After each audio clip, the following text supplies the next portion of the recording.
Live చూస్తున్న మీ అందరికీ ప్రభువైన యేసుక్రీస్తు నామములో వందనాలు తెలియజేస్తూ ఉన్నాను. బాగున్నారా? దేవుడు మనల్ని అందరినీ కూడా కాసి కాపాడి భద్రపరిచి మరలా ఈ సాయంత్రపు వేళ ఆయన పాద సాన్నిధ్యం మనకిచ్చినందుకు దేవుని స్తుతిస్తూ కృతజ్ఞతతో దేవుని యొక్క వాక్యాన్ని మనం ఆలకిందాం. మీ పనులను ముగించుకొని లైవ్లోకి రావాల్సిందిగా ప్రభు పేరిట మీ అందరికీ కూడా ఆహ్వానాన్ని తెలియజేస్తూ ఉన్నాను. దేవుని యొక్క వాక్యంలోంచి దేవుడు మనతో మాట్లాడుతుండగా శ్రద్ధగా దేవుని మాటలు వినాలని ప్రభు పేరిట మీకు మనవి చేస్తున్నాను. నిన్న సాయంత్రపు వేళ దేవుని వాక్యాన్ని మనం ధ్యానం చేశాం. దేవుణ్ణి ప్రేమించుట, దేవుణ్ణి మనం ప్రేమించాలని, ప్రేమించిన వారికైనా పరీక్ష పెడతాడని, ఆ పరీక్షలో మనం నిలిచేవారిగా గెలిచేవారిగా ఉండాలని దేవుని యొక్క వాక్యాన్ని మనం ధ్యానం చేస్తాం. ఈ రాత్రి మరలా దేవుడు మరొక నూతన అంశం ద్వారా దేవుడు మనతో మాట్లాడుతుండగా శ్రద్ధగా దేవుని మాటలు వినాలని ప్రభు పేరిట మీకు మనవి చేస్తూ ఉన్నాను. దేవుని వాక్యాన్ని మీ కొరకు చదువుతున్నాను. మొదటి పేతురు పత్రిక పేతురు రాసిన మొదటి పత్రిక 3వ అధ్యాయము 9వ వచనం ఇలా ఉంది. ఆశీర్వాదమునకు వారసులగుటకు మీరు పిలువబడితిరి గనుక కీడుకు ప్రతి కీడైనను దూషణకు ప్రతి దూషణైనను చేయక దీవించుడి. ఆశీర్వాదమునకు వారసులగుటకు మీరు పిలువబడితిరి గనుక కీడుకు ప్రతి కీడైనను దూషణకు ప్రతి దూషణైనను చేయక దీవించుడి. ప్రార్థన చేసుకుందాం. మహాపరిశుద్ధుడా, ఘనమైన తండ్రి, నీకు వందనాలు. ఇంతవరకు మమ్మల్ని కాపాడి మరలా నీ పాద సాన్నిధ్యం మాకు ఇచ్చావు. నీ వాక్యం వినే కురిపించినందుకు నీకు వందనాలు తండ్రి. నీ ఆత్మ సహాయం కోరుకుంటున్న దీనుణ్ణి ప్రభువా కరుణించి కనికరించి మా అందరితో మాట్లాడి మమ్మల్ని బలపరచండి. ఆటంకపరుస్తున్న ప్రతి దెయ్యపు శక్తులను యేసు నామములో బంధిస్తున్నాను. కృపగల నీ హస్తానికి మమ్మల్ని అప్పగిస్తూ యేసు నామములో అడుగుచున్నాను పరమ తండ్రి, ఆమేన్. దేవుడికి స్తోత్రం. కూడి ఉన్న మీ అందరికీ ప్రభువైన యేసుక్రీస్తు నామములో వందనాలు తెలియజేస్తూ ఉన్నాను. దేవుడు తన వాక్య గ్రంథము ద్వారా మనతో మాట్లాడుతుండగా శ్రద్ధగా ఆలకించాలని ప్రభు పేరిట మీకు మనవి చేస్తూ ఉన్నాను. చదువుకున్న వాక్య భాగము పేతురు రాసిన మొదటి పత్రిక 3వ అధ్యాయము 9వ వచనాన్ని మనం చదువుకున్న వాక్యంలో దేవుడు భూమి మీద ఉన్న ప్రతి మానవాళికి ఆయన చక్కటి పిలుపునిస్తూ ఉన్నాడు. ప్రతి ఒక్కరిని ఆయన పిలుస్తూ ఉన్నాడు. ఎందుకు పిలుస్తున్నాడు అంటే ఆశీర్వాదాన్ని అనుభవించటానికి, ఆశీర్వదించబడటానికి, ఆశీర్వాదానికి వారసుడిగా ఉండటానికి. అందుకే ఆయన అంటున్నాడు, ఆశీర్వాదానికి వారసులగుటకు మిమ్మల్ని నేను పిలుస్తున్నాను రండి అని దేవుడు ఇక్కడ తెలియజేస్తూ ఉన్నాడు. ప్రియులారా, పరిశుద్ధ గ్రంథములో ఆయా సందర్భాల్లో మనం చూసినప్పుడు దేవుడు తన ప్రజలందరినీ కూడా ఆయన పిలిచాడు. ఎందుకు పిలిచాడు అంటే, భూదిగాంత నివాసులారా నా వైపు చూసి రక్షణ పొందండి, నేనే దేవుడను, మరి ఏ దేవుడు లేడు అన్నాడు ఒక చోట.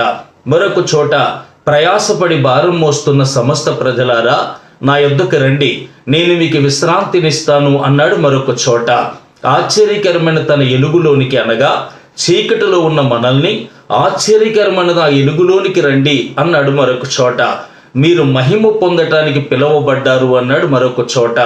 అలాగా ఆ సందర్భాల్లో దేవుడు తన ప్రజలందరినీ కూడా పిలుపునిచ్చాడు. అయితే చదువుకున్నటువంటి ఈ వాక్య భాగ గ్రంథములో ఆయన ఎందుకు పిలిచాడు అంటే, ఆశీర్వాదానికి వారసులవటానికి నేను పిలుస్తున్నాను, ఆశీర్వదించబడటానికి రండి, నా దగ్గరికి రండి అని చెప్పి దేవుడు చక్కటి పిలుపునిస్తూ ఉన్నాడు.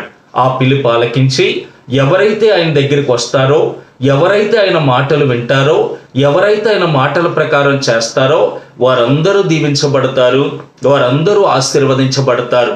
ప్రియులారా, ఆశీర్వాదానికి వారసులవటానికి పిలిచాను అన్నాడు. అంటే తన ప్రజలైన వారందరూ కూడా పైవారిగా ఉండాలన్నది దేవుని ఉద్దేశం, తలగా ఉండాలన్నది దేవుని ఉద్దేశం, ఇచ్చేవారిగా ఉండాలన్నది దేవుని ఉద్దేశం. అంతే తప్ప కింద వారిగా ఉండాలి, అడుక్కునే వారిగా ఉండాలి అన్నది దేవుని యొక్క ఉద్దేశం కాదు. దేవుని ప్రజలైన అందరూ కూడా పైవారిగా ఉండాలి, ఒక ఉందాతనంగా ఉండాలి, ఉన్నతమైన స్థితిలో నా పిల్లలు ఉండాలి అన్నదే ఆ మహానుభావుని యొక్క ఉద్దేశం. అందుకే ఆయన అంటున్నాడు, ఆశీర్వాదానికి వారసులగటకు మిమ్మల్ని పిలిచాను రండి అని చెప్పి దేవుడు తన ప్రజలైన అందరినీ కూడా ఆయన పిలుస్తూ ఉన్నాడు. ఆదియందు దేవుడు మానవుణ్ణి చేసి ఆ మానవుణ్ణి ఇలా ఆశీర్వదించాడు. ఆదికాండము 1వ అధ్యాయము ప్రియులారా 28వ వచనం ఇలా ఉంది. దేవుడు వారిని ఆశీర్వదించెను ఎట్లనగా, మీరు ఫలించి అభివృద్ధి పొంది విస్తరించి భూమిని నిండించి దాన్ని లోబరుచుకొనుడి, సముద్రపు చేపలను ఆకాశ పక్షులను భూమి మీద ప్రాకే ప్రతి జీవిని ఏలుడని దేవుడు వారితో చెప్పెను. చూసారా, మొట్టమొదటి మానవుడైన ఆదాముని దేవుడు ఆశీర్వదించాడు. ఎలా ఆశీర్వదించాడు అని మనం చూస్తే, మీరు ఫలించండి, అభివృద్ధి పొందండి, విస్తరించండి, భూమిని నిండించండి, దాన్ని లోబరుచుకొనండి, దానంతటిని కూడా మీరు యాలండి అని చెప్పి దేవుడు మానవుణ్ణి ఆశీర్వదించాడు. అదే కాకుండా 8వ కీర్తన 3వ వచనాన్ని మనం చదువుకుంటే ప్రియులారా, అక్కడ మానవుడికి ఆయన చేసిన పని అంతటి మీద అధికారాన్ని ఇచ్చాడు అని చెప్పి రాయబడింది. ఆయన చేసిన యావత్ సృష్టి మీద కూడా మానవునికి అధికారాన్ని ఇచ్చాడట. సాతాను మాటలు ఆలకించి ఆజ్ఞ అతిక్రమించి పాపం చేసిన మానవుడు ఆ అధికారాన్ని, ఆశీర్వాదాన్ని కోల్పోయాడు. అయితే సృష్టికర్త అయిన దేవుడు తానే మనుషుడిగా ఈ లోకానికి వచ్చి సర్వమానవాళి పాప ప్రాయశ్చిత్తం కొరకు కలవరిగిరిలో ఆయన మరణించి తన రక్తము ద్వారా ప్రతి మనిషి పాపాన్ని కడిగి పవిత్రునిగా చేసి ఆయన అంటున్నాడు, రండి మిమ్మల్ని నేను ఆశీర్వదిస్తాను, ఆశీర్వాదానికి వారసులుగా మిమ్మల్ని నేను చేస్తాను అని చెప్పి దేవుడు పిలుస్తూ ఉన్నాడు. కనుక ప్రియులారా, ఆశీర్వదించబడాలి అంటే ఖచ్చితంగా ప్రభువైన యేసు దగ్గరికి మనం రావాలి. ఆయన ఆశీర్వాదాన్ని ఇస్తాడు. ఆయనే ఇస్తాడా లేకపోతే ఎవరైనా ఇస్తారా అని మనం చూస్తే వాక్యం ఎలా చెప్తుంది. సామెతల గ్రంథం 10వ అధ్యాయం 22వ వచనం, యెహోవా ఆశీర్వాదము ఐశ్వర్యమునిచ్చును, నరుల కష్టం చేత ఆ ఆశీర్వాదము ఎక్కువ కాదు అన్నాడు. యెహోవా ఆశీర్వాదమట నరులకు ఐశ్వర్యాన్ని ఇస్తుందట, నరుల కష్టం చేత ఆ ఆశీర్వాదం ఎక్కువ కాదట. మందిరాలు ఎగ్గొట్టి లేకపోతే 100కి రూపాయలు వడ్డీ వ్యాపారం చేసి లేకపోతే రకరకాల పొరపాటు పనులు చేసి ఆస్తిని సంపాదించుకొని ఆశీర్వదించబడదామని చూస్తున్నారు చాలా మంది. ఆ ఆశీర్వాదం ఎక్కువ కాదట. దేవుడిచ్చే ఆశీర్వాదం మాత్రమే చాలా గొప్పదట. ప్రియులారా, దేవుడు ఇవ్వాలి, దరిద్రం తీరాలి అంటారు చాలా మంది. అందుకే ఇక్కడ అంటున్నాడు, యెహోవా ఆశీర్వాదము ఐశ్వర్యమునిచ్చును, నరుల కష్టం చేత ఆ ఆశీర్వాదము ఎక్కువ కాదు అని చెప్పి దేవుని వాక్యం మనకి తేటగా తెలియజేస్తూ ఉంది. ప్రియులారా, గమనించండి, ఆయన ఆశీర్వాదం ఇచ్చే దేవుడు అని మీకు ప్రభు పేరిట మీకు నేను మనవి చేస్తూ ఉన్నాను. ఆయన ఆశీర్వాదాన్ని ఇస్తాడు. ఆయన ఆశీర్వాదం ఇవ్వటానికి ఆయన ఎవరై ఉన్నాడు అని మనం చూస్తే, తిమోతికి రాసిన మొదటి పత్రిక 5వ అధ్యాయము 6వ అధ్యాయము 15వ వచనం ఇలా ఉంది. శ్రీమంతుడును అద్వితీయుడగు సర్వాధిపతి యుక్త కాలముల యందు ఆయన ప్రత్యక్షతను కనుబరుచును. ఆ సర్వాధిపతి రాజులకు రాజును ప్రభువులకు ప్రభువును ప్రభువునై ఉన్నాడు అని చెప్పి దేవుని వాక్యం చెప్తూ ఉంది. ఆయన ఎవరు అంటే రాజులకు రాజట, ప్రభువులకు ప్రభువట, భూపతులకు అధిపతట, రాబోయే మహారాజట. ఆయన పేరు శ్రీమంతుడు అని చెప్పి దేవుని వాక్యం మనకి తేటగా తెలియజేస్తూ ఉంది. కనుక మన దేవుడు ఎవరు అంటే ఆయన శ్రీమంతుడు, ఏమీ లేనోడు కాదండి. ఈ సర్వ భూప్రపంచం కూడా ఆయనదే. ఇవన్నీ కూడా ఆయన కలగజేసినవే. ఆయనే ఆశీర్వాదం ఇవ్వాలి అంటే ఆయన ఏమై ఉన్నాడు అంటే ఆయన శ్రీమంతుడు అని చెప్పి దేవుని వాక్యం మనకి తేటగా తెలియజేస్తూ ఉంది. రెండవదిగా మనం చూస్తే ఆయన ఎవరు అని మనం చూస్తే చూడండి, కొరింథీకి రాసిన 2వ పత్రిక 8వ అధ్యాయం 9వ వచనం, మీరు మన ప్రభువైన యేసుక్రీస్తు కృపను ఎరుగుదురు గదా, ఆయన ధనవంతుడై ఉండి మీరు తన దారిద్ర్యము వలన ధనవంతులు కావాలి అని మీ నిమిత్తము దరిద్రుడాయను అని చెప్పి వాక్యం చెప్తుంది. ఆయన ఎవరు అంటే ధనవంతుడు అని వాక్యం చెప్తుంది. ఆయన ధనవంతుడండి. ప్రియులారా, చాలా మంది అంటారు యేసు ప్రభు దగ్గరికి వెళ్తే మాకేమి ఇవ్వగలడు? ఆయనే ఒంటి మీద బట్టలు లేకుండా ఒక పంచితో 3 మేకుల మీద ఎలాడుతుంటాడు కదా, ఆయన దగ్గర ఏమొస్తాయి? మా దేవతలు దేవుళ్ళు అనబడిన వారు బంగారు ఆభరణాలతో ఉంటారు కనుక వారిని అడిగితే మాకు ఏదైనా ఇస్తారు, కానీ యేసు ప్రభు ఏమిస్తాడు అంటారు చాలా మంది. ఆయన ధనవంతుడు. ఆయన ఏమీ లేనివాడిగా తన్ను తాను రిక్తునిగా ఎందుకు చేసుకున్నాడో తెలుసా? తన దారిద్ర్యము వలన మీరు ధనవంతులు కావలెనని ఆయన మన నిమిత్తము దరిద్రుడాయను అని వాక్యం చెప్తూ ఉంది. కనుక నా దేవుడు శ్రీమంతుడు, రెండవదిగా ఆయన ఎవరు అంటే ధనవంతుడు అని వాక్యం చెప్తూ ఉంది. మూడవదిగా కొలస్సీ పత్రిక 2వ అధ్యాయము 3వ వచనం వాక్యం ఇలా చెప్తూ ఉంది. ఏమండి? కొలస్సీ పత్రిక 2వ అధ్యాయం 3వ వచనం, బుద్ధి జ్ఞానములు సర్వ సంపదలు నా యందు గుప్తములై ఉన్నవి. ఎవడైనా చక్కని మాటల చేత మిమ్మల్ని మభ్యపెరచకుండా ఉండటం కోసం ఈ సంగతులు మీకు నేను తెలియజేస్తున్నాను అన్నాడు అక్కడ. ఎవండి? బుద్ధి జ్ఞానాలు సర్వ సంపదలు నా యందు గుప్తములై ఉన్నవి.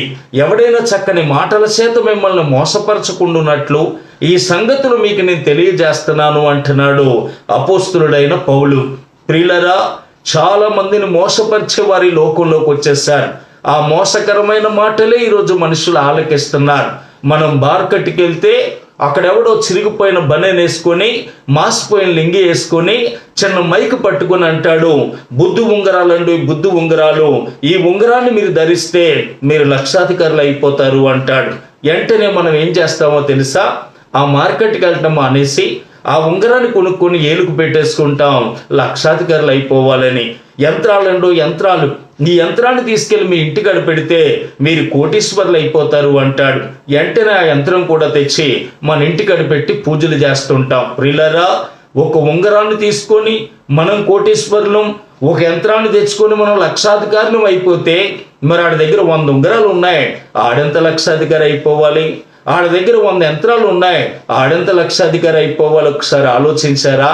మనం కొంటేనే కానీ ఆడి కనీసం టిఫిన్ చేయటానికి కూడా ఆడి దగ్గర డబ్బులు లేనటువంటి పరిస్థితి. వాటి ద్వారా మనం లక్షాధికారులు, కోటేశ్వర్లు అయిపోతామా? కనుక ఇలాంటి మాయ చేసేటువంటి మాయగాళ్ళు చాలా మంది ఉన్నారు.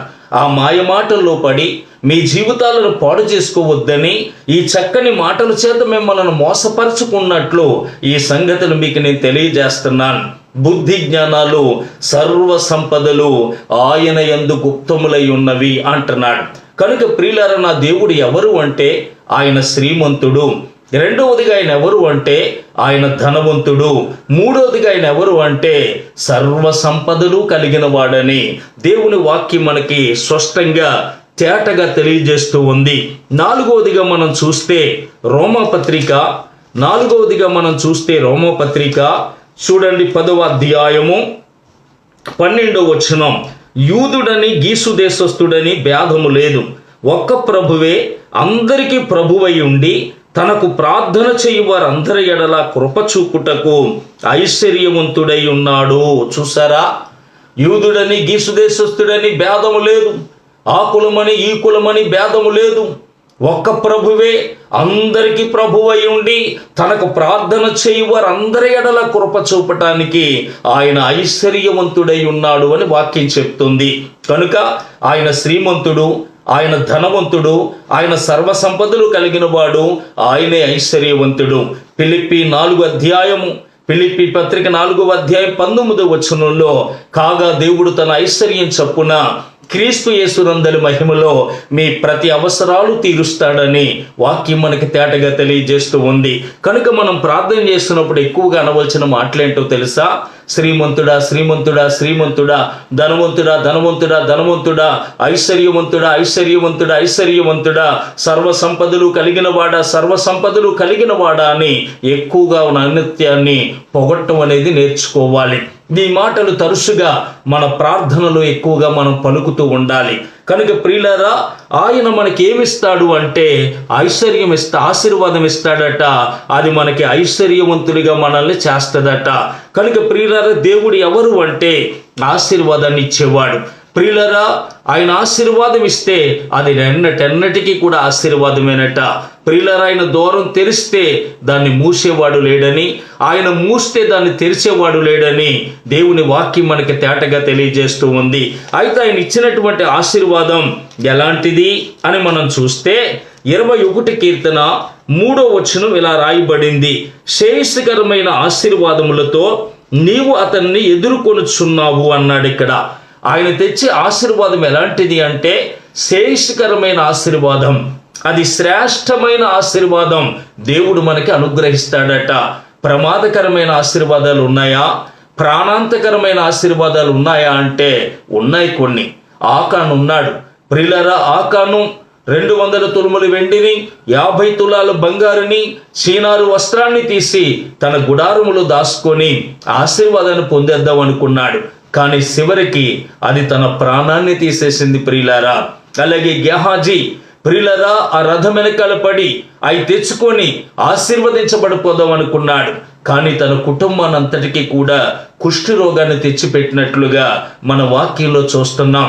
కనుక ప్రాణాంతకరమైనవి, ప్రమాదకరమైనవి ఉన్నాయి. కానీ అలాంటి నా దేవుడు ఇవ్వడు.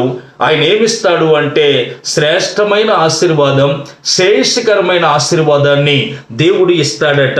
ఎప్పుడెప్పుడు ఇస్తాడు అని మనం చూస్తే చూడండి, 21 కీర్తన 6వ వచనం, నిత్యము ఆశీర్వాదకారకుడిగా ఉండునట్లు నీవు అతన్ని నియమించి ఉన్నావు. చూసారా, ఎప్పుడెప్పుడు ఇస్తాడు అంటే నిత్యము ఆశీర్వాదకారకుడిగా నిన్ను చేస్తాడట. నువ్వు లోపలికి వచ్చినప్పుడు దీవిస్తాడు, వెలుపలికి వెళ్ళినప్పుడు దీవిస్తాడు, ఉద్యోగంలో దీవిస్తాడు, వ్యాపారంలో దీవిస్తాడు, పొలం పనుల్లో దీవిస్తాడు. అన్నిటిలో కూడా ఆయన సమృద్ధైన దీవెనలను, సమృద్ధైన ఆశీర్వాదమును ఆయన నీకు ఇస్తాడు అని చెప్పి దేవుని వాక్యం మనకి తేటగా తెలియజేస్తూ ఉంది. పరిశుద్ధ బైబిల్ గ్రంథములో ఆయన ఎవరినైనా ఆశీర్వదించాడా అని మనం చూస్తే చాలా మంది భక్తులను ఆయన ఆశీర్వదించాడు. ఎవరిని ఆశీర్వదించాడు అంటే మొదటిగా ఆదికాండము 24వ అధ్యాయము చూడండి, మొదటి వచనం, అబ్రాము బహుకాలం గడిచిన వృద్ధుడై ఉండెను, అన్ని విషయములలోనూ యెహోవా అబ్రాముని ఆశీర్వదించెను. చూసారా, ఎవండి, అబ్రహాము బహుకాలం గడిచిన వృద్ధుడై ఉండెను, అన్ని విషయములలోనూ యెహోవా అబ్రహాముని ఆశీర్వదించెను. చూసారా, ఎన్ని విషయాలలో ఆశీర్వదించాడు అని మనం చూస్తే అదే అధ్యాయము 34వ వచనం ఇలాగుంది, అతడు ఇట్లనెను, నేను అబ్రహాము దాసుడను, యెహోవా నా యజమానుణ్ణి బహుగా ఆశీర్వదించెను గనుక అతడు గొప్పవాడాయను. అతనికి గొర్రెలను, గొడ్లను, వెండి, బంగారము, దాసదాసి జనము, ఒంటెలను, గాడిదలను దయచేసెను. చూసారా, అబ్రహాముకి వెండినిచ్చాడట, బంగారాన్ని ఇచ్చాడట, ధనం ఇచ్చాడట, ఒంటెలనిచ్చాడట, గాడిదలనిచ్చాడట, ఎద్దులనిచ్చాడట, దాసదాసి జనసమూహాన్ని ఇచ్చాడట. అబ్రహాముని అన్ని విషయాలలో కూడా దేవుడు ఆశీర్వదించాడట. ప్రియులారా, కొన్ని విషయాల్లో ఆశీర్వదించి కొన్ని విషయాలలో ఆశీర్వదించని దేవుడు కాదాయన, అన్ని విషయాలలో కూడా ఆశీర్వదించాడు. ఆయన దగ్గర దొరకలేనిది ఏది ఉండదు. ఆయన దగ్గర మోకరించి అడగాలి, కానీ నీకేది కావలసిన అనుగ్రహించే దేవుడు. అన్ని సమృద్ధిగా ఆయన దగ్గర ఉన్నాయి. ప్రియులారా, సూపర్ బజార్ అని ఈరోజు పేరు పెడుతున్నారు. సూపర్ బజార్ అంటే అర్థం ఏంటి? గుండు చూది కానించి గుణపం దాకా దొరికే స్థలాన్ని సూపర్ బజార్ అంటారు. కానీ అక్కడికి వెళ్తే ఏమంటారో తెలుసా? కొన్ని ఉన్నాయండి, కొన్ని లేవు, పక్క నుంచి తెచ్చుకోండి, లోపల ఇవన్నీ కూడా నేను కట్టి ఉంచుతాను అంటారు. ప్రియులారా, ఇంకా అది సూపర్ బజార్ ఏంటి? ఆలోచించండి. ఒకవేళ సూపర్ బజార్ అని పేరు పెట్టుకొని అక్కడ లేని వస్తువు ఉంటుందేమో, కానీ నా దేవుని దగ్గర లేని వస్తువు అంటూ ఏది ఉండదు ప్రియులారా, అన్నీ ఆయన దగ్గర ఉన్నాయి. కనుక అబ్రహాము బహుకాలం గడిచిన వృద్ధుడై ఉండెను, అన్ని విషయములలో కూడా అబ్రహాముని దేవుడు ఆశీర్వదించాడు అని చెప్పి దేవుని వాక్యం మనకి తేటగా తెలియజేస్తుంది. ఎవరి అబ్రహాము అని మనం చూస్తే అబ్రహాము తండ్రి పేరు తెరాహు. ఈ తెరాహు ఏం చేసేవాడు అంటే చంద్రదేవత ఆరాధన చేసేవాడు. అంటే చంద్రుణ్ణి పూజించేవాడు, చంద్రుణ్ణి పూజిస్తూ బ్రతికేవాడు. ఈ తెరాహు చేసేటువంటి పనులేంటి అని మనం చూస్తే మట్టి తీసుకొని బొమ్మలను చేసి ఆ బొమ్మలకు రంగులేసి అవి గంపలో పెట్టుకొని ఊరూరా పట్టుకెళ్ళి, వీధీదికి పట్టుకెళ్ళి, ఇంటింటికి పట్టుకెళ్ళి దేవుళ్ళండు దేవుళ్ళు, దేవతలండు దేవతలు రండి అని పిలిచి, ఈ దేవుడు బొమ్మ కొనుక్కుంటే మీ బాకీలు తీరిపోతాయి, ఈ దేవుడు బొమ్మ కొనుక్కుంటే మీకు పిల్లలు పుడతారు, ఈ దేవుడు బొమ్మ కొనుక్కుంటే మీరు ఇల్లు కడతారు, ఈ దేవుడు బొమ్మ కొనుక్కుంటే నీకు ఆరోగ్యం వచ్చేస్తుంది అని చెప్పి అనేక మందికి పరిచయం చేసి ఆ బొమ్మలను అమ్ముతూ పొట్ట పోసుకునేవాడు ప్రియులారా. అలా పొట్ట పోసుకుంటున్నటువంటి ఆయన కొడుకే అబ్రహాం. ఈ అబ్రహాం అనేటువంటి ఆయన కూడా అలాగే బొమ్మలను నమ్ముతూ ఉండేవాడు. అయితే అబ్రహాములో ఒక కోరిక ఉంది, లేదా ఒక ఆలోచన ఉంది. ఏమిటా ఆలోచన అంటే, నేను ఇంతమంది దేవుళ్ళను మోస్తున్నాను కదా, ఇంతమంది దేవతలను మోస్తున్నాను కదా, అనేక మందికి పరిచయం చేసి అమ్ముతున్నాను కదా, ఒక దేవుడు కాకపోతే ఒక దేవుడైనా, ఒక దేవత కాకపోతే ఒక దేవత అయినా నాతో మాట్లాడటం లేదేంటి? అసలు దేవుడు ఉన్నాడా? ఉంటే ఆయన నాతో మాట్లాడాలి అని అబ్రహాము మనసులో ఆలోచన వచ్చింది. అయితే వాక్యం అంటుంది, ఆశగల ప్రాణాన్ని మేలుతో తృప్తిపరుస్తానన్న దేవుడు ఆ రాత్రే అబ్రహాముని దర్శించాడు. అబ్రహామా అని పిలిచాడు. ఎవరో ప్రభువా అన్నాడు. ఏ దేవుడి స్వరమైతే నువ్వు వినాలనుకుంటున్నావో, ఏ దేవుని దగ్గర నువ్వు ఉండాలనుకుంటున్నావో ఆ సృష్టికర్త అయిన దేవుణ్ణి నేనే అని చెప్పినప్పుడు వెంటనే అబ్రహాం అంటున్నాడు, చెప్పండి అన్నాడు. అప్పుడు అబ్రహాంతో దేవుడు ఇలా అంటున్నాడు, ఆదికాండం 12వ అధ్యాయం 1వ వచనం, యెహోవా నీవు లేచి నీ దేశము నుండి, నీ బంధువుల యొద్ద నుండి, నీ తండ్రి ఇంటి నుండి బయలుదేరి నేను నీకు చూపించు దేశమునకు వెళ్ళుము. నిన్ను గొప్ప జనముగా చేసి నిన్ను ఆశీర్వదించి నీ నామమును గొప్ప చేయుదును. నీవు ఆశీర్వాదముగా నుందువు. నిన్ను ఆశీర్వదించు వారందరినీ ఆశీర్వదించెదను, నిన్ను దూషించు వానిని శపించెదను. భూమి యొక్క సమస్త వంశములు నీ యందు ఆశీర్వదించబడునని అబ్రహాముతో అనగా, యెహోవా అతనితో చెప్పిన ప్రకారము అబ్రహాము వెళ్ళెను అని చెప్పి రాయబడింది. గమనించండి ప్రియులారా, దేవుడు అబ్రహాంతో చెప్తున్నాడు, అబ్రహామా నీ దేశాన్ని విడిచిపెట్టాలి, నీ బంధువులను విడిచిపెట్టాలి, నీ తండ్రి ఇంటిని విడిచిపెట్టాలి, నేను చూపించు దేశానికి వెళ్ళు. అక్కడ నిన్ను గొప్ప జనముగా చేసి అన్ని విషయాలలో కూడా నేను ఆశీర్వదిస్తాను, ఆశీర్వాదకారకుడిగా నువ్వు ఉంటావని అబ్రహాముతో దేవుడు చెప్పాడు. అయితే అక్కడ రాయబడిన మాట, యెహోవా తనతో చెప్పిన ప్రకారము అబ్రహాము వెళ్ళెను అని చెప్పి రాయబడింది. అవునండి, మనం ఆశీర్వదించబడాలంటే, మనం దీవించబడాలంటే, మనం అందరిలో కూడా ఒక ఉన్నతమైన స్థితిలో మనం ఉండాలంటే, ఏ లోటు లేకుండా మనం సర్వ సమృద్ధి గలవారమై ఉండాలంటే దేవుని మాట చొప్పున మనం చేయటం నేర్చుకోవాలి. అందుకే కానా ఊరిలో తల్లి ఏమందో తెలుసా? ఆయన మీతో చెప్పినది చేయండి, ఆయన మీతో చెప్పినది చేయండి అంది. వెంటనే వారు వచ్చి అన్నారు, యేసయ్య అమ్మ పంపించింది, ఏం చేయమంటావని అడిగారు. ఆ ఖాళీ బాణలను అంచులు మట్టుకు నింపేయండి అని చెప్పాడు. వారు వెంటనే అంచులు మట్టుకు నింపేశారు. మళ్ళా వచ్చి అన్నారు, యేసయ్య నువ్వు చెప్పినట్లుగా అంచులు మట్టుకు నింపేశాం, ఇప్పుడు ఏం చేయమంటావు అని అడిగారు. ఆ నీళ్లను ముంచి హిందూ ప్రధానికి దగ్గర అందరికీ కూడా ఇచ్చేయండి అని చెప్పాడు. వాళ్ళు మళ్ళా రెండో మాట మాట్లాడకుండా బాణలను నింపారు, ఆ నీళ్లు ముంచి ఇచ్చారు. ఆయన చెప్పినట్టు చేశారు గనుక నీళ్లు ద్రాక్షరసం అయిపోయినాయి. రంగు లేని దానికి రంగు వచ్చింది, రుచి లేని దానికి రుచి వచ్చింది, ఇలువ లేని దానికి ఇలువ పెరిగింది. అందుకే ఆయన మనతో చెప్పినట్లు మనం చెయ్యాలి ప్రియులారా. ఆయన ఒకలా చెప్పితే ఒకలాగా మనం వెళ్ళకూడదు, కానీ ఆయన చెప్పిన ప్రకారము మనం చెయ్యాలి. మోసేతో చెప్పాడు, కొండ మీద నీకు నేను కనుబరుచు విధముగా ఆ మందిరాన్ని నువ్వు కట్టాలి అని చెప్పాడు. నువ్వు ఎగస్టాలు చెయ్యొద్దు, ఒక తుమ్మకర్రతో మందసాన్ని చెయ్యాలి అని చెప్పినప్పుడు, అదేంటయ్యా టేకు కర్రతో కడతానయ్యా, గంధపు చెక్కతో కడతానయ్యా, దేవదారుమాంతో కడతానయ్యా అని చెప్పలేదండి. ఆయన చెప్పినట్లుగా చేశాడట. అందుకే ఆ మందిరం మీదకి మేఘం వచ్చింది అని చెప్పి రాయబడింది. ఆయన చెప్పినట్లు చేయకపోతే రోగం వచ్చును. కనుక ఆయన చెప్పినట్లు మనం చేయటం అనేది నేర్చుకోవాలి ప్రియులారా. అబ్రహాము దేవుడు తనతో చెప్పిన ప్రకారము ఆయన వెళ్ళెను అని చెప్పి వాక్యం మనకి తేటగా తెలియజేస్తూ ఉంది. అబ్రహాము మొదట దేశాన్ని విడిచాడు. నువ్వు నేను దేశాన్ని విడిచిపెట్టాలి. దేశం అంటే మట్టు కాదోయ్, దేశం అంటే మనుషులోయి అన్నాడు ఒక పెద్ద ఆయన. కనుక దేశం అంటే మనుషులు అనగా లోకం. మనం దేన్ని విడిచిపెట్టాలి అంటే లోకాన్ని విడిచిపెట్టాలి. అబ్రహాము దేశాన్ని విడిచిపెట్టాడు.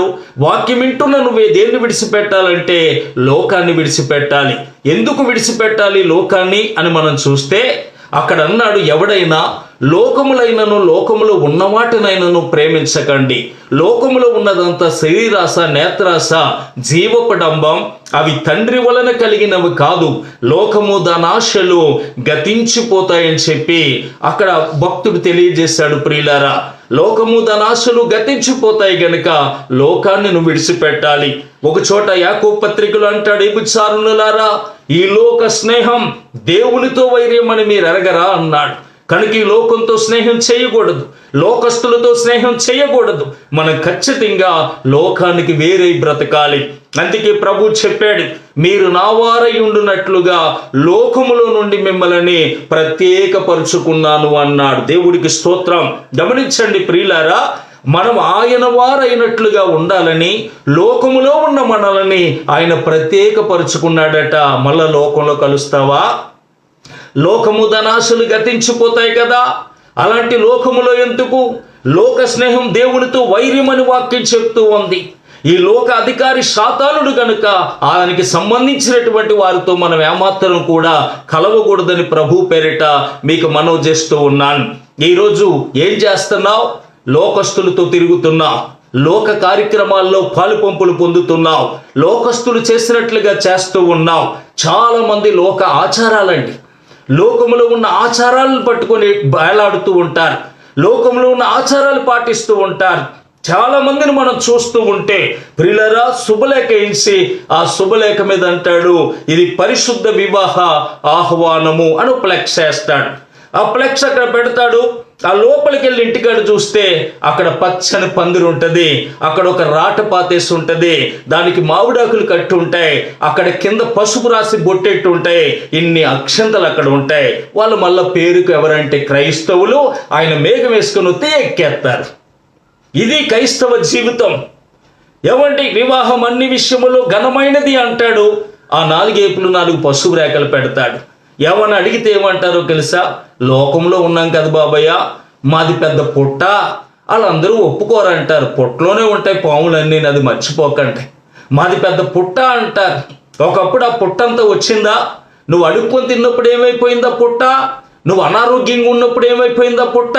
నువ్వు దిక్కుమాలిన స్థితిలో ఉన్నప్పుడు ఏమైపోయిందా పుట్ట? ఈరోజు ప్రభు దగ్గరికి వచ్చాక, ఆశీర్వదించబడిన తర్వాత, నీవు ఆరోగ్యం కలిగిన తర్వాత ఈరోజు అందరూ నీకు కావాలని కలుపుకుంటున్నావు. యేసు ప్రభు వెళ్తుంటే శాస్త్రులు పరిచయులు ఏమన్నారో తెలుసా? లోకం ఈయన వెనకాల వెళ్ళిపోతుందిరో అన్నారు తప్ప లోకం వెనకాల ఈయన వెళ్ళిపోతున్నాడు అని అనలేదు. లోకం మన వెనకాల రావాలి, కానీ లోకం వెనకాల మనం వెళ్ళకూడదు. లోకానికి వేరై మనం బ్రతకాలి, లోక ఆచారాలకు మనం వేరై మనం బ్రతకాలి. గమనించండి ప్రియులారా, లోక సంబంధమైన ఏది మనం చేయకూడదు. కొత్త బండి కొనుక్కున్నానండి, ప్రార్థన చేయండి పాస్టర్ గారు అని పట్టుకొస్తాడు. ప్రార్థన చేసి సిలువేయండి బాబయ్య అంటాడు. వెంటనే కొబ్బరి నూనె సిలువేసి పంపితే దానికి నిమ్మకాయ కడతాడు. ప్రియులారా, ఏదైనా యాక్సిడెంట్ అయితే ముందు నలిగిపోయేది ఏంటో తెలుసా? నిమ్మకాయే. ముందు నలిగిపోయేది నిమ్మకాయ. అలాంటి నిమ్మకాయ నీ బుర్రకాయని కాపాడేస్తుందా? ఇంటికి కొబ్బరికాయలు కట్టడం, ఇంటికి బూడిద గుమ్మడికాయలు కట్టడం, ఇవన్నీ కూడా అన్యాచారాలను పాటిస్తూ ఉన్నాడు. ఈరోజు ఇప్పటికి ఇంకా ఎదురులు చూసే వాళ్ళు ఉన్నారు.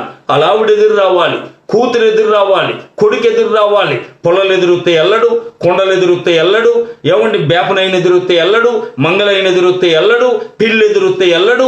అన్నిటికీ కూడా భయపడిపోయి జీవిస్తూ ఉంటాడు. పేరుకు మాత్రం ఎవరు అంటే వాళ్ళ చాలా పెద్ద మనుషులు, క్రైస్తవులు, సీనియర్లు. కానీ దేవుడికి సీనియారిటీతో పని లేదండి. సిన్సియారిటీగా ఉండాలి. సిన్సియారిటీగా ఉన్న వాళ్ళే దేవుడికి ఇష్టం. కనుక ప్రియులారా, ఇలాంటి ఆచారాలన్నిటినీ కూడా మనం విడిచిపెట్టాలి. నేను ఒకసారి మా చెల్లి ఇల్లు కట్టుకుంటే ఆ ఇంటి దగ్గరికి నేను వెళ్ళాను. అక్కడ అందరూ వచ్చారు. దేవుణ్ణి నమ్ముకుంది మా చెల్లి. దేవుణ్ణి నమ్ముకుంటే ఆ ఇల్లు ఓపెనింగ్కి వచ్చినప్పుడు అక్కడ వాళ్ళ ఆడపడుచులు, తోటికోడలు ఎవరు ప్రభుని నమ్మలేదు. మేమందరం కూడా ఆ ఓపెన్ చేసి పరిశుద్ధ పరిశుద్ధ అని పాటలు పాడుకుంటూ లోపలికి వెళ్తున్నాం. వెళ్ళినప్పుడు ఒక ఆవిడ ఉంది, ఇదేంటన్నయ్య స్తోత్రం అంటున్నారు, స్తుతులు అంటున్నారే తప్ప కొత్త ఇటుకలతో పొయ్యి పెట్టరా, పాలు పొంగించరా, ఆడబడుచు బిందుతో నీళ్ళు తేవద్దా అని అడిగారు. నేను అన్నాను, నీకు రోగం వస్తే నీ ఆడబడుచు వచ్చిందా? నువ్వు బలహీనంగా ఉన్నప్పుడు నీ ఆడబడుచు వచ్చిందా? నీ పిల్లలు అలోమని ఏడుస్తున్నప్పుడు నీ ఆడబడుచు వచ్చిందా? మరి అలాంటి లేనప్పుడు ఎందుకు ఆడబడుచు? చెవంటి తర్వాత చీర పట్టుకెళ్ళిపోటాక ఆడబడుచు వస్తుందా? అలాంటి వాళ్ళు కూడా ఈరోజు చాలా మంది ఉన్నారు. కొత్త ఇటుకలతో పొయ్యి పెట్టాలంటారు. కొత్త ఇటుకలతో పొయ్యి పెట్టి పాలు పొంగిస్తే, పాలు పొంగితే పొయ్యి ఆరిపోద్ది. అది జ్ఞాపకం చేసుకోనండి. అంటే కొత్త ఇంట్లో పొయ్యి ఆర్పేసుకుంటామా? కనుక పాలు పొంగించకూడదు, కానీ ఆ పాలును సేమియాగా మలిసి ఆ దేవుని పిల్లలకి ఇస్తే తినేసి హాయిగా నీ కోసం ప్రార్థన చేస్తారు. కానీ ఈరోజు ఇల్లు కట్టుతున్నావు, ఎలా ఓపెన్ చేస్తున్నావు? ఇల్లు కట్టిన తర్వాత లోపలికి ఒక ఆవును తీసుకొచ్చి దాని చేత పాసిపోయింతావు, దాని చేత పేడ వేయింతావు. ఏమండి, చాలా మంది ఇలాంటి ఆచారాల్లో ఉండిపోయారు ప్రియులారా. అలాంటి ఆచారాలను మనం ఏమాత్రం కూడా పాటించకూడదని ప్రభు పేరిట మీకు నేను మనవి చేస్తూ ఉన్నాను. ఆచారాలను మనం విడిచిపెట్టాలి. ఆచారాలు విడిచిపెట్టినప్పుడే దేవుని ఆశీర్వాదాన్ని మనం చూస్తాం. కనుక ప్రియులారా, చాలా మంది ఈ రోజుకి కూడా ఎన్ని ఆచారాల్లో ఉండిపోయారో. మా మామగారు మా ఇంట్లో చాలా పెద్ద దిక్కు. ఆమె ప్రభు నమ్ముకుంది. వృద్ధాప్య కాలం వచ్చింది. వృద్ధాప్య కాలం వచ్చేసరికి ఒక వంటగదిలో వేసాం, పాస్ అయిపోతుందని ఆ వంటగదిలో వేసి కడిగేస్తూ ఉంటే ఒకరోజు నేను మీటింగ్కి వెళ్తుంటే ఆవిడ నాతో చెప్పింది, ఎక్కడికి వెళ్తున్నావు అని అడిగింది. నేను మీటింగ్కి వెళ్తున్నాను వైజాగ్ అంటే, ఎప్పుడు వస్తావా అంది. రేపు వచ్చి ఎల్లుండి వస్తానన్నాను. రేపు వచ్చేమంది. నేను అన్నానే, రేపు వెళ్ళిపోతావా అన్నాను. అంటే అంది. రేపు వెళ్ళొద్దు, నేను వచ్చాక పంపుతానులే అని నవ్వుకుంటూ నేను వెళ్ళిపోయాను. కానీ ఆ మాటలు నా మనసులో అలాగా తలపోసుకుంటూ ఉన్నాయి. అయితే అంటే నేను ఆ పాస్టర్ గారిని అన్నాను, నేను ఈ రాత్రి వెళ్ళిపోతానండి అన్నాను. మీరు ఎప్పుడు అలా అనరు, సరే వెళ్ళండి అన్నారు. నేను అక్కడ వాక్యం చెప్పి సాక్ష్యం చెప్పి నేను తిరిగి వచ్చేసాను. వచ్చేసరికి ఉదయం 10 అయ్యింది. ఈ లోపల నా తల్లి చివరి గడియలోకి వచ్చేసింది. ఆ లోపల సలేస్తుందని తీసుకొచ్చి వాకట్లో వేశారు. నేను రాగానే ఒక ఆయన అంటున్నాడు, గడ్డి తెస్తాను, గడ్డిలో వేసేద్దాం అన్నాడు. గడ్డిలో వేయటానికి కుదరదు అన్నాను. నువ్వు అలా అనుకు, మొండు భక్తి కాదు, గడ్డిలోనే వేయాలన్నాడు. అలా కాదు, రండి మీకేమైనా ఒప్పుకుంటే సాంబెట్టండి మంచమని ఆ మంచంతో తీసుకెళ్ళి మా హాల్లో అనగా ఇంటికి మయంగి వేసి 2 గంటల సేపు దేవుణ్ణి ప్రార్థన చేస్తూ యేసు యేసు అనమ్మా అంటే మాతో పాటు యేసు యేసు యేసు అంట చివరికి ఆమె కన్ను మూసింది, తన ఆత్మను దేవునికి అప్పగించుకుంది. అలా చనిపోయిన తర్వాత అందరూ అన్నారు, ఇంట్లో వేసాడు ఇతను, మొండు భక్తి చేస్తున్నాడు ఇతను, కనుక ఇల్లు ఖాళీ చేసేలా 6 నెలలు అన్నారు. 6 క్షణాలు కూడా నేను ఖాళీ చేయను అన్నాను. అయితే నువ్వు సర్వనాశనం అయిపోతావు అన్నారు. చాలా మంది అన్నట్లుగానే ప్రియులరా, ఆ ఏ మాటలు నాకు తలగలేదు. కానీ ఆమె చనిపోయిన తర్వాత నీతిమంతుని తల మీదకి ఆశీర్వాదములు వచ్చును, నీతిమంతుడు నివసించు స్థలమును నేను దీవిస్తానని చెప్పిన దేవుడు నా తల్లి నీతిమంతురాలు గనుక ఆశీర్వాదాలు కూడా నా మీదకే దేవుడు పంపించాడు. ఆవిడ చనిపోయిన తర్వాత దాదాపు 4 లక్షల రూపాయలు అప్పు తీర్చుకున్నాం. అలాగే ఒక చోట కొన్ని లక్షలు పెట్టి ఓ చర్చి కట్టాం, మరొక చోట కొన్ని లక్షలు పెట్టి ఓ చర్చి కట్టాం.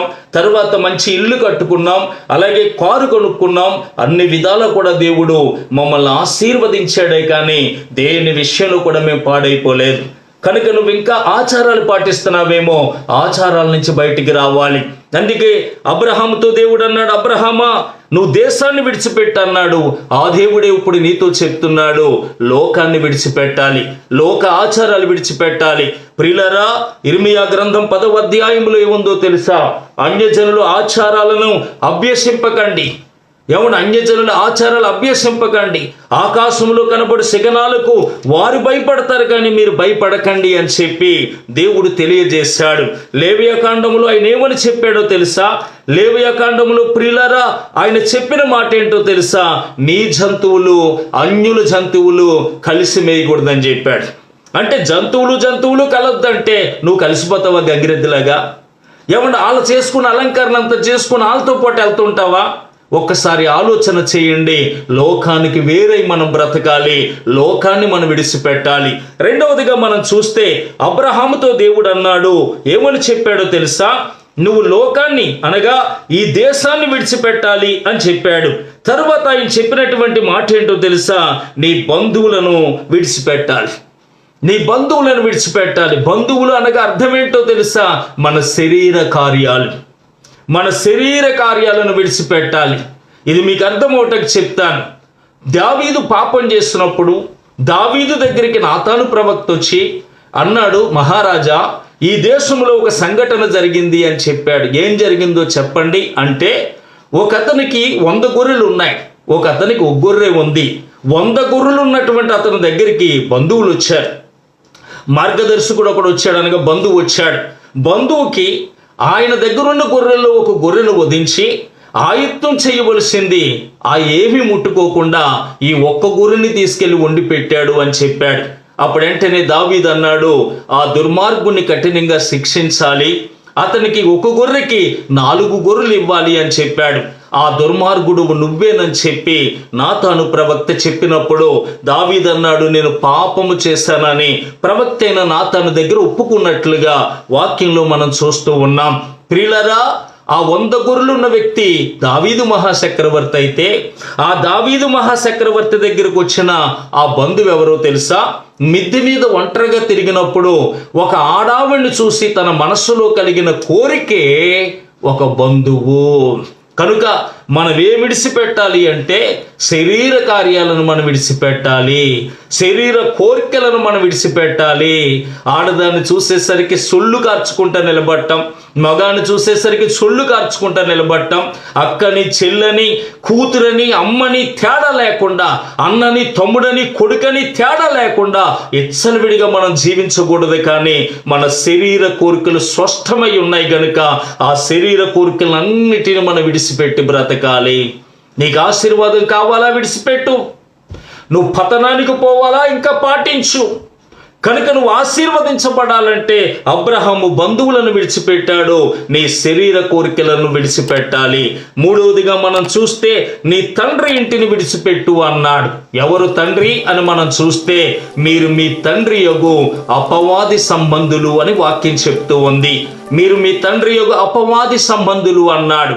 కనుక దుష్ట సాంగత్యం మంచి నడవడికని సెరిపివేస్తుంది గనుక దుష్ట సాంగత్యాలన్నిటినీ విడిచిపెట్టాలి. దుష్టుడు పక్షాన వచ్చే సాంగత్యాలన్నీ విడిచిపెట్టాలి. చాలా మంది అంటారు, అదేంటండి టైంపాస్ కోసం కాసేపు కూర్చుంటే మేము ఆరికలాగా అయిపోతామా? టైంపాస్ కోసం వాళ్ళు కూడా కొంచెం నడిచి వెళ్తే మేము అలాగ అయిపోతామా? ఎవరి భక్తాలకు ఉండాలి, ఎవరి నీతాలకు ఉండాలంటారు చాలా మంది. ప్రియులారా, దుష్ట సాంగత్యం మంచి నడవడికని చెరిపేస్తుందట. ఒక బట్టలు అమ్ముకునే ఆయన ఉన్నాడట, ఒక వ్యవసాయం చేసుకునే ఆయన ఉన్నాడట, ఖాళీగా పేకాడే ఆయన ఉన్నాడట.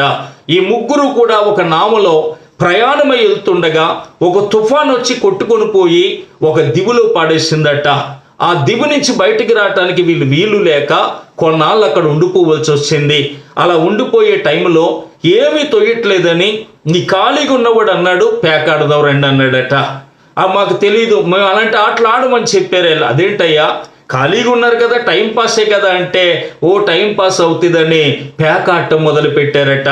కొన్నాళ్ళు అతనితో పేకాడిన తర్వాత వాళ్ళు వెళ్ళిపోతూ ఉంటే ఒక దేవదూత కనపడిందట. దేవదూత కనపడినప్పుడు ఆ దేవదూత అందట, మీ కోరిక ఏంటి అని అడిగిందట. బట్టలు అమ్ముకుని ఆయన అన్నాడట, నన్ను వెంటనే తీసుకెళ్ళిపో, నేను బట్టలు అమ్ముకోవాలన్నాడు. దేవదూత ఇలా అంది అనగానే అతను వెళ్ళిపోయాడు, బట్టలు అమ్ముకుంటున్నాడు. అతను వ్యవసాయం చేసుకునే అతన్ని నీకేం కావాలని అడిగిందట. వ్యవసాయం చేసుకునేవాడు అన్నాడు, నేను వెంటనే వెళ్ళిపోవాలి, నేను ఆకుమడి వేయలేదు, నేను వ్యవసాయం చేసుకోవాలని చెప్పాడు. ఇలా అనగానే అతను వెళ్ళిపోయి వ్యవసాయం చేసుకుంటున్నాడట. ఈ ఖాళీగా ఉన్నటువంటి వ్యక్తిని నీకేం కావాలని అడిగినప్పుడు నాకు బంగారం కావాలని కానీ, నాకు భూమి కావాలని కానీ, నాకు మంచి పని కావాలని కానీ అనకుండా ఏమన్నాడట తెలుసా?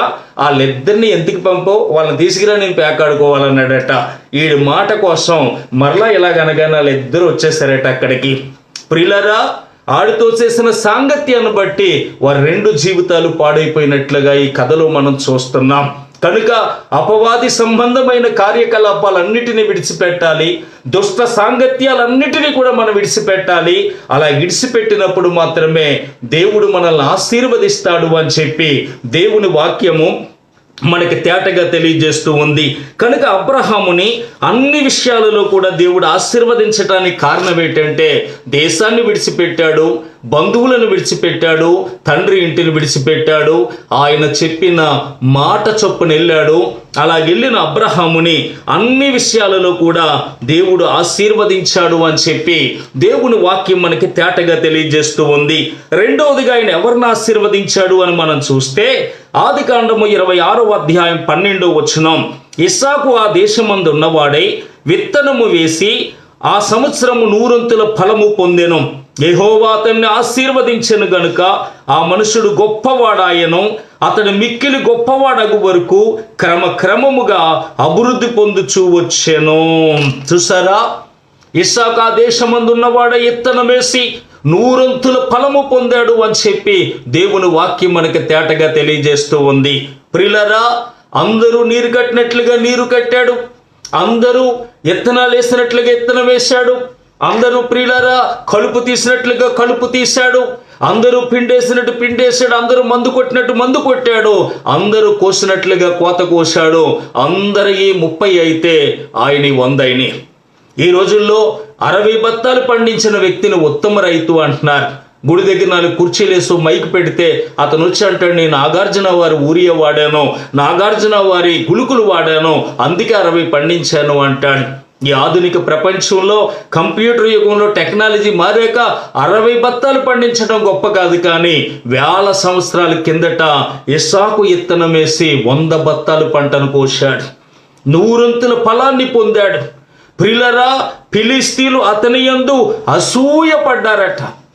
అంటే పక్కవారు అసూయ పడేటట్లుగా దేవుడు నిన్ను ఆశీర్వదిస్తాడు. చాలా మంది అంటారు, నన్ను చూసి వాళ్ళు ఏడుస్తున్నారండి, నన్ను చూసి చాలా గోల్ చేస్తున్నారండి, నన్ను చూసి రోజు గొడవలకు వస్తున్నారండి. అంటే నిన్ను చూసి పక్కలు ఏడుస్తున్నారు అంటే అర్థం ఏంటో తెలుసా? నువ్వు ఎదుగుతున్నావు అని అర్థం, నువ్వేడొద్దు, నువ్వు బాగుపడుతున్నావు అని అర్థం, దేవుడు నిన్ను దీవించడం మొదలుపెట్టాడని అర్థం. కనుక పక్కవారు మనల్ని చూసి అసూయ పడేటట్లుగా దేవుడు మనల్ని ఆశీర్వదిస్తాడు.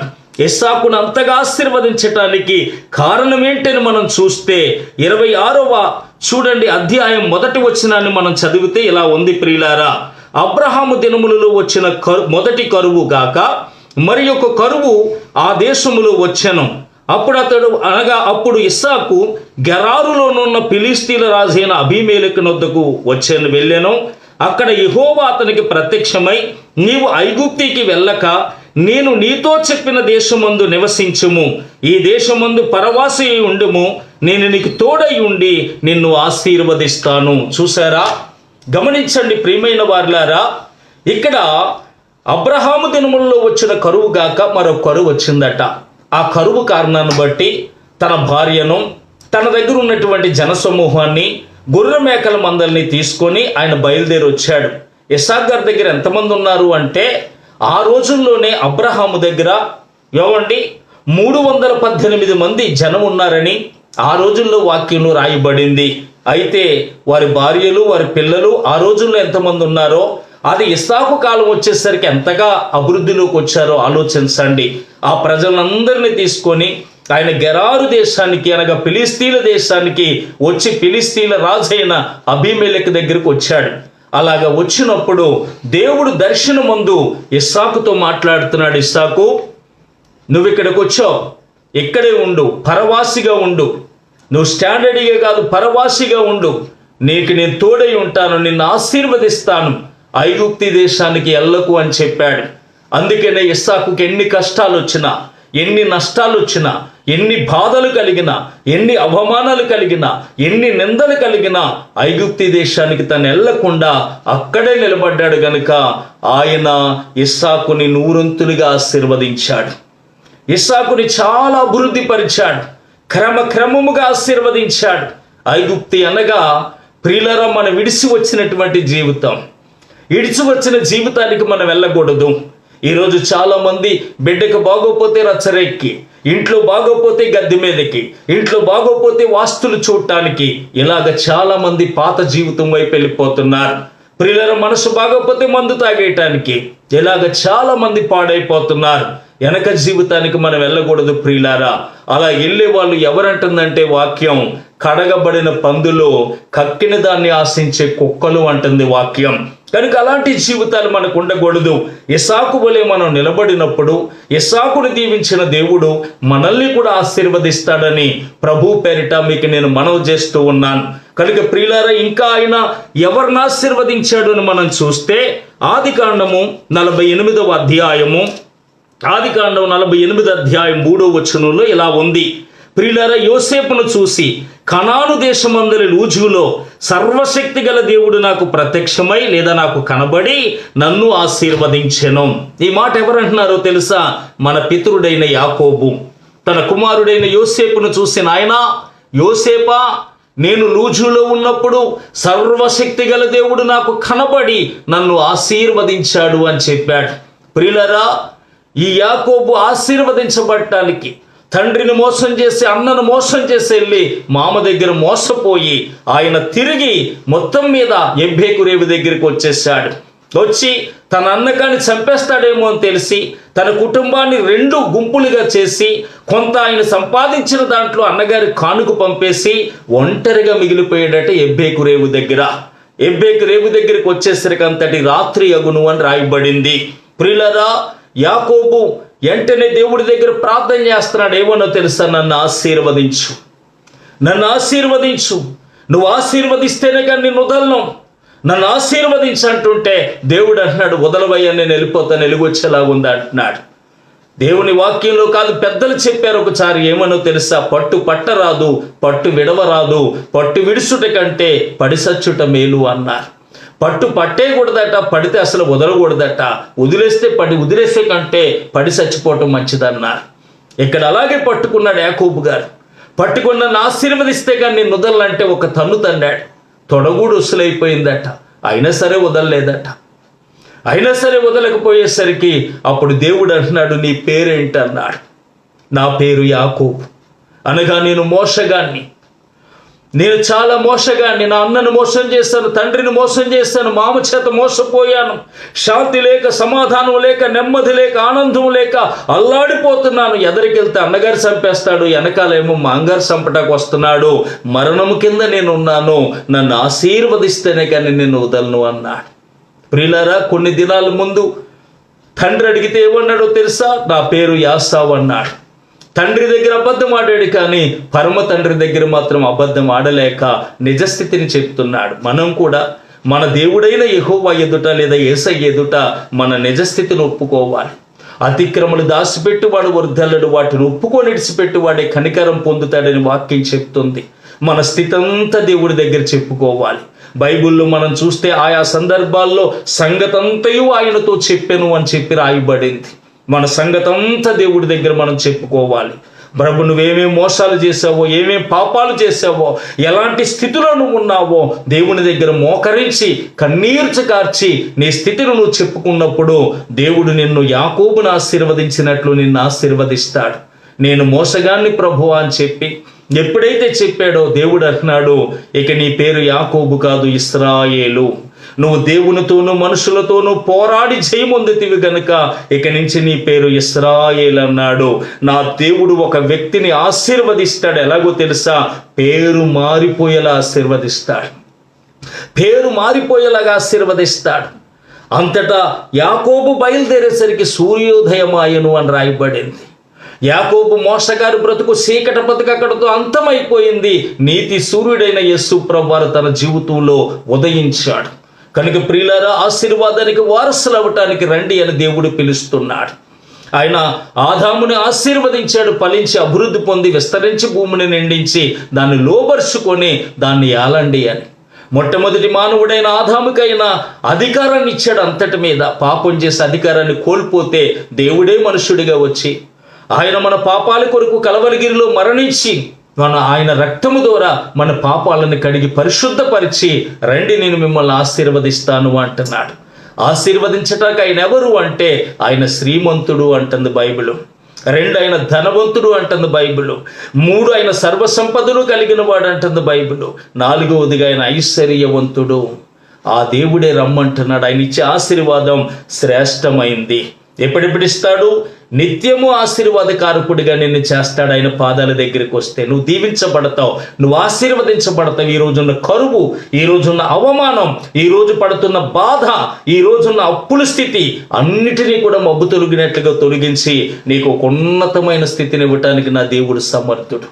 ఆయన ఎవరిని ఆశీర్వదించాడంటే అబ్రహామును ఆశీర్వదించాడు. అబ్రహాం ఆశీర్వదించబడటానికి కారణం దేశాన్ని వదిలేశాడు, బంధువులను వదిలాడు, తండ్రి ఇంటిని వదిలాడు. నువ్వు కూడా ఆశీర్వదించబడాలంటే లోకాన్ని వదలాలి, శరీర కార్యాలు వదలాలి, లేదా శరీర కోరికలను వదలాలి, దుష్ట సంబంధమైన స్నేహాలు సాంగత్యాలు విడిచిపెట్టాలి, ఆయన మాట చొప్పున బయలుదేరాలి. అలా చేసినప్పుడు నువ్వు కూడా దీవించబడతావు. 2 ఇస్సాకును ఆశీర్వదించాడు. ఇస్సాకును ఆశీర్వదించడానికి కారణం నువ్వు ఐగుప్తికి వెళ్ళొద్దు అంటే ఆగిపోయాడే తప్ప పాత జీవితానికి మనం వెళ్ళకూడదు, ఆగిపోవాలి. ఆయన మూడవదిగా యాకోబును ఆశీర్వదించాడు. యాకోబును ఆశీర్వదించడానికి గల కారణం ఏంటో తెలుసా? తన నిజస్థితిని దేవుని దగ్గర ఒప్పుకున్నాడు.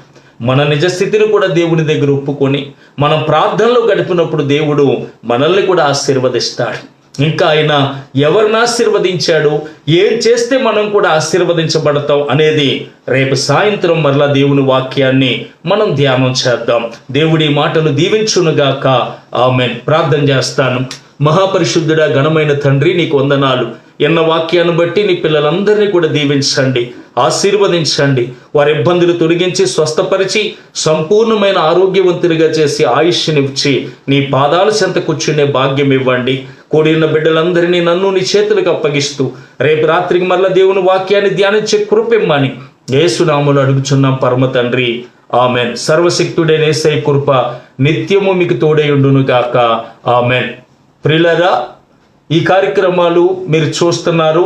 ఈ కార్యక్రమాల ద్వారా మేము చాలా బలపడుతున్నామండి, ఆత్మీయ మేలులు పొందుతున్నామండి అన్నవారు నాకు ఫోన్ చేసి వివరాలు చెప్పండి, మీకోసం ప్రార్థన చేస్తాను. ఈ సేవకు సహకారులుగా ఉండండి, మీ సహకారాన్ని అందించండి. అలాగే ప్రియులారా, మీరు ఈ పరిచర్యను అనేక మందికి తెలియచేయండి.